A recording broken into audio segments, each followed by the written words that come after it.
اس کے بعد آپ نے اسے واپس بھجوا کر اسی کمرے میں بند کر دیا۔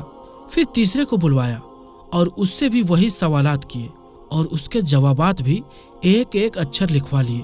اس کے بعد آپ رضی اللہ تعالیٰ عنہ نے اسے بھی کمرے میں واپس بھجوا دیا، اور اس طرح ایک کے بعد ایک ہر ملزم کو بلوایا گیا اور اس سے یہی سوالات پوچھے گئے، اور ہر ایک کے جوابات اپنے منشی سے ایک ایک اچھر لکھواتے گئے۔ اس کے بعد آپ نے ان کے جوابات کا ایک دوسرے کے جواب سے تلنا کیا، یعنی کہ دونوں کو ملایا، تو پتہ چل گیا کہ ہر بات والے ملزم نے پہلے ملزم سے الگ جواب دیا ہے۔ اس کے بعد آپ نے پہلے ملزم کو بلایا اور اسے دھمکی دی اور کہا، اے اللہ کے دشمن، مجھے تیرے ساتھیوں کے تحقیق سے تیرے جھوٹ اور دھوکے کا پتہ چل گیا ہے، اور تجھے سچائی کے سوا کوئی چیز سزا سے نہیں بچا سکتی۔ یہ کہہ کر اپنے اور آپ کے ساتھیوں نے زور سے اللہ اکبر کا نعرہ لگایا اور اسے واپس اسی کمرے میں بند کروا دیا۔ جب اس کے ساتھی ملزموں نے یہ نعرہ سنا تو انہیں اس بات میں شک نہ رہا کہ ان کے ساتھی نے اصل سازش بے نقاب کر دی ہے۔ اس کے بعد آپ رضی اللہ تعالیٰ عنہ نے ایک اور ملزم کو اپنے سامنے بلوایا اور اسے سنگین سزا کی دھمکی دی، تو اس نے صحیح بات کا اقرار کرتے ہوئے کہا، اے امیر المومنین، میں تو اپنے ساتھیوں کی اس گھنونی سازش میں مجبوراً شریک ہوا تھا۔ اس ملزم کے بیان کے بعد دوسرے ملزموں کو باری باری بلایا گیا اور انہیں سزا کی دھمکی دی گئی، تو سب نے صحیح صورتحال کا اقرار کر لیا۔ تو اپنے قید خانے میں بند پہلے ملزم کو تیسری بار اپنے سامنے بلوایا اور اس سے کہا، تیرے سب ساتھیوں نے اصل واقعے کا اقرار کر لیا ہے، لہٰذا تو بھی اقرار کر لے۔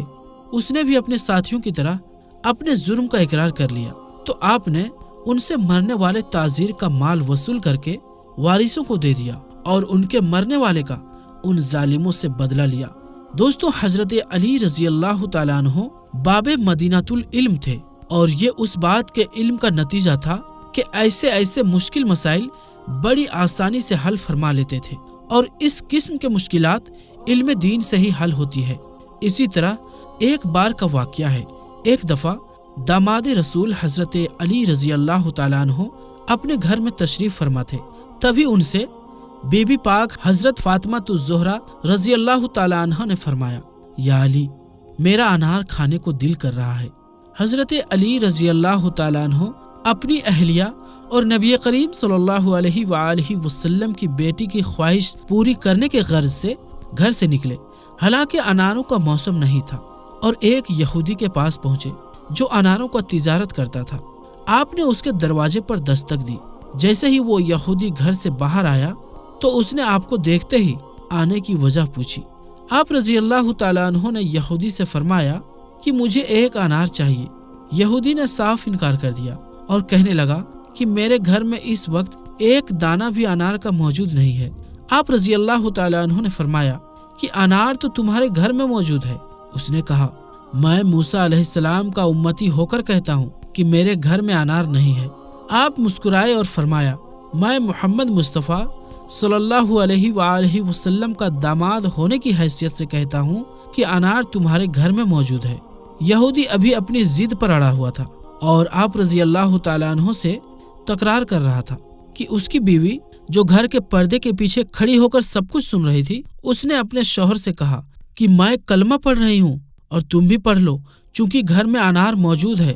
وہ یہودی یہ دیکھ کر حیران ہوا کہ گھر میرا ہے اور علم علی کو ہے۔ اس نے کلمہ پڑھتے ہوئے انار حضرت علی رضی اللہ تعالیٰ عنہ کے سپرد کر دیا۔ آپ انار لے کر گھر کی طرف چلے کہ راستے میں ایک اندھا فقیر بیٹھا صدا لگا رہا تھا کہ ہے کوئی اللہ کا نیک بندہ جو مجھے اللہ کی محبت میں انار کھلائے۔ حضرت علی رضی اللہ تعالیٰ عنہ نے صدا سنتے ہی انار کھولا اور اس فقیر کو دے کر گھر کی طرف چل پڑے۔ آپ یہ سوچنے لگے کہ دختر رسول صلی اللہ علیہ وآلہ وسلم کو کیا جواب دوں گا۔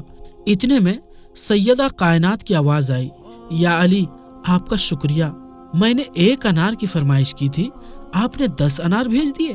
حضرت علی رضی اللہ تعالیٰ عنہ مسکرائے اور فرمایا، یہ انار میں نے نہیں بھیجا بلکہ آپ کے لیے اللہ نے بھیجے، اور جو آپ کو دے کر گیا ہے وہ میرے خادم کمبر نہیں تھے بلکہ اللہ تعالیٰ کا فرشتہ تھا۔ دوستو، یہ نظر ہے حضرت مولا علی رضی اللہ تعالیٰ عنہ کی، جو کہ مدینۃ العلم کے دروازہ ہیں۔ پھر جو مدینۃ العلم ہے اور مولا علی رضی اللہ تعالی عنہ کے بھی مولا ہیں، یعنی حضور سرور عالم صلی اللہ علیہ وآلہ وسلم ہمارے آقا و مولا، تو ان کے علم و نظر کے وسط کا جو انکار کرے اور یوں کہے کہ حضور کو دیوار کے پیچھے کی بھی خبر نہ تھی، کس قدر جاہل اور بے خبر ہیں۔ باقی ہمیں امید ہے کہ آج کی یہ ویڈیو آپ کو ضرور پسند آئی ہوگی، تو دوستو ویڈیو کو لائک کرنے کے ساتھ ساتھ دوستوں میں شیئر بھی ضرور کر دیجیے گا۔ تو دوستو ہم ملتے ہیں پھر کسی نئے ویڈیو میں، تب تک کے لیے السلام علیکم، اللہ حافظ۔